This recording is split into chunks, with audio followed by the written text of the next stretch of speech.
Angelo Ruge, premio speciale Etica ed Economia nell'ambito del premio Tognolo 2018.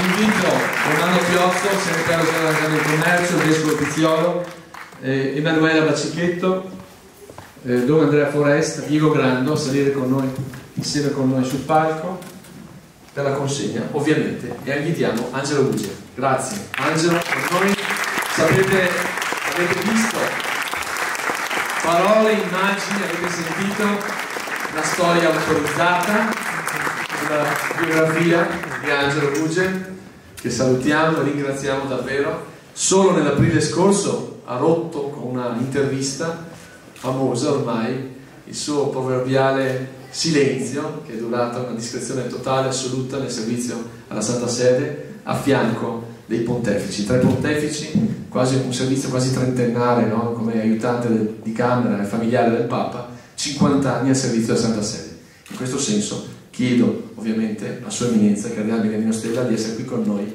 perché chi meglio del Cardinale Stella in questo momento può rappresentare la Santa Sede, il segno anche dell'amicizia e della gratitudine verso Angelo Ruge. Grazie.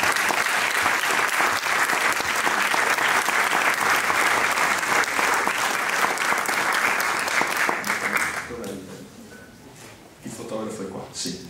Un po' più in mezzo, Ci mettiamo questo di là.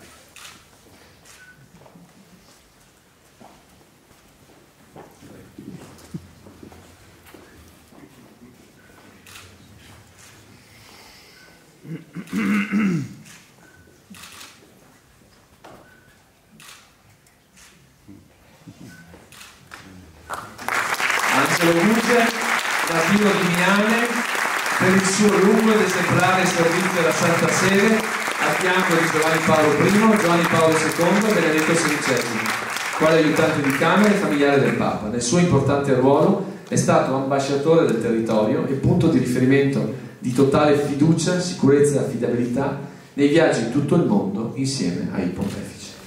Grazie Angelo Ruge, salutiamo la signora Maria Luisa, la famiglia che è stata in qualche modo coinvolta ed è stata così con noi insieme per questa vicenda. Grazie. Questo è un piccolo contributo che lei destinerà ovviamente per i beni che vorrà fare. Grazie.